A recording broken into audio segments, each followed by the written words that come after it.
Magandang umaga mga kapamilya. Magkape't pandasal muna tayo. Ako si Risa Singson Kaupeng, Editor-in-Chief ng Kirigma Magazine.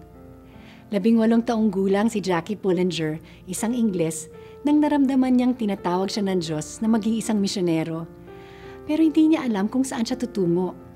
Sabi sa kanya ng isang pastor na bumili siya ng pinakamalayong tiket sa barko at pagdasalan niya kung saan siya dapat bumaba. Ginawa ito ni Jackie.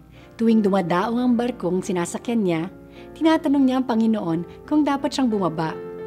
Hindi dito sasagutin siya ng Diyos. Sa wakas, pagdaong niya sa Hong Kong noong 1966, doon siya pinababa ng Panginoon. At doon, ginamit ng Diyos si Jackie Pullinger upang magsimula ng isang drug rehab sa distritong lungga ng mga kriminal, drug pusher at mga masasamang loob. Gamit ang kapangyarihan ng Diyos, ipinahayag ni Jackie ang mabuting balita sa lugar na yon. At dahil sa kanya, maraming masamang loob na nagbalik loob sa Diyos. Kapamilya, hindi importante sa Panginoon kung ano ang kaya at di natin kayang gawin. Ang importante ay ang ating matamis na oo at bahala na siyang gamitin tayo upang palaganapin ang kanyang kaharian.